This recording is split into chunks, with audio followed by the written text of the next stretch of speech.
স্বাধীনতা দিবস উপলক্ষে পাকা বেতবাৰীত কংগ্ৰেছৰ বিশাল তিৰংগা যাত্ৰা বিধায়ক জাকিৰ হুছেইন সিকদাৰ নেতৃত্বত কংগ্ৰেছৰ তিৰংগা যাত্ৰাত অংশগ্ৰহণ কৰে ৩,০০০ অধিক কংগ্ৰেছ কৰ্মী।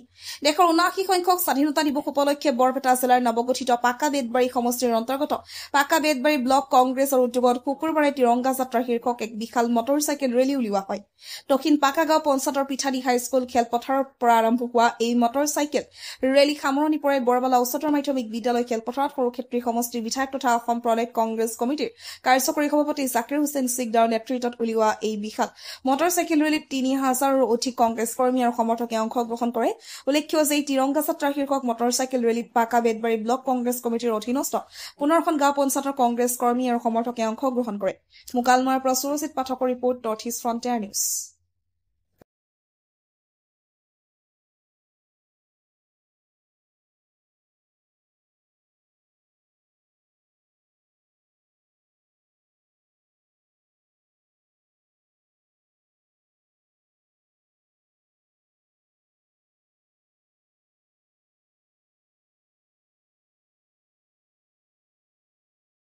দেশ স্বাধীন কৰাৰ নামত যিসকলে প্ৰাণ দিছে, যিসকলে তেজ দিছে, যিসকলে ত্যাগ কৰিছে, সেই মহান ব্যক্তিসকলক স্মৰণ কৰিলোঁ আৰু আমাৰ স্বাধীনতা যাতে কোনো খৰ্ব কৰিব নোৱাৰে তাৰ কাৰণেও পণ ল'লোঁ।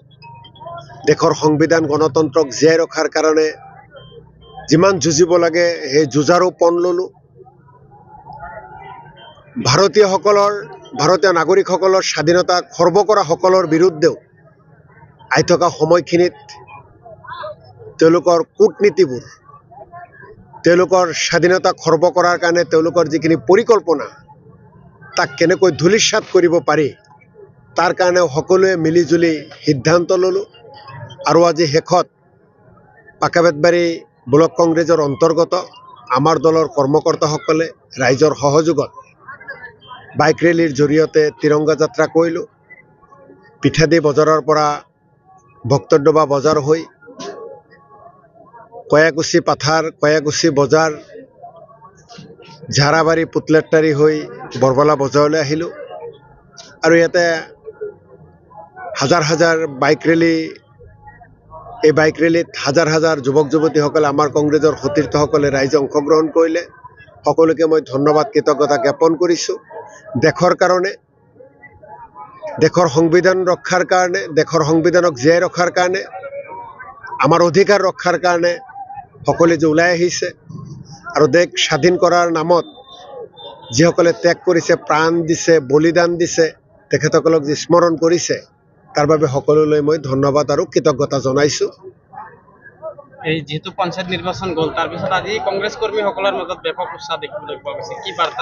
আমাৰ কংগ্ৰেছ দলৰ দলীয় কাৰ্যসূচী বিভিন্ন হৈয়ে থাকে সপ্তাহে সপ্তাহে, আৰু বিশেষকৈ পূৰ্বৰ সৰুক্ষেত্ৰী সমষ্টি, এতিয়াৰ পাকা বেতবাৰী বিধানসভা সমষ্টিত আমাৰ কংগ্ৰেছ কৰ্মীসকল দলীয় যিমান কাৰ্যসূচী আহে, নিখিল ভাৰত কংগ্ৰেছ কমিটিৰ পৰা, অসম প্ৰদেশ কংগ্ৰেছ কমিটিৰ পৰা, বৰপেটা জিলা কংগ্ৰেছ কমিটিৰ পৰা, তাৰ উপৰিও বিভিন্ন কাম কৰি থাকে।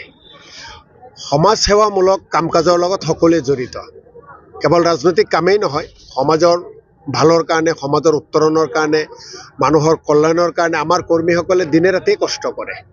গতিকে আজি স্বাধীনতা দিৱস উপলক্ষে সকলো ওলাই আহিছে। স্বাধীন দেশৰ নাগৰিক হিচাপে সকলোৱে গৌৰৱবোধ কৰে।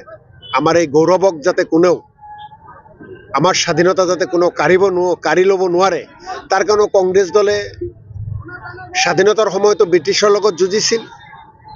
এতিয়াও আমি কংগ্ৰেছ দলৰ সৈনিক হিচাপে এই ভাৰতৰ স্বাধীনতাক, ভাৰতৰ মানুহৰ অধিকাৰক, ভাৰতৰ সংবিধানক যিসকলে আঘাত সানিব বিচাৰে, যিসকলে স্বৈৰাচাৰী শাসন বৰ্তমান চলাই আছে আৰু চলাব বিচাৰে, তেখেতসকলৰ বিৰুদ্ধে আমি সদায় কাম কৰিম। আমি সদায় জনগণৰ পক্ষত থাকিম, সংবিধানৰ পক্ষত থাকিম, দেশৰ পক্ষত থাকিম। চাওক, স্বাধীনতা দিৱস এয়া আমাৰ কাৰণে, প্ৰতিজন ভাৰতীয় মানুহৰ কাৰণে স্বাভিমান, গৌৰৱৰ কথা। গতিকে এই সময়খিনিত মই বেলেগ কথাবিলাকৰ মাজলৈ নাযাওঁ, কেৱল এটা কথাই কওঁ যে নিৰ্বাচনৰ আগত বা নিৰ্বাচনৰ সময়ত ব্যক্তিগতভাৱে মোক বা আমাৰ দলীয় কৰ্মকৰ্তাসকলক কিছু সংখ্যক বিৰোধীৰ সন্মানীয় ব্যক্তিসকলে সদায় দুৰ্বল বুলি কয়, কিন্তু যেতিয়া ভোটৰ বাকচ খোলে তেতিয়া কংগ্ৰেছ দলে সদায় জয়লাভ কৰে। গতিকে এতিয়াও দুৰ্বল কৈ আছে, 26ত নিৰ্বাচন আহিব দিয়ক, বহু ভোটৰ ব্যৱধানত কংগ্ৰেছ দলে পাকা বেতবাৰীত জয়যুক্ত হ'ব।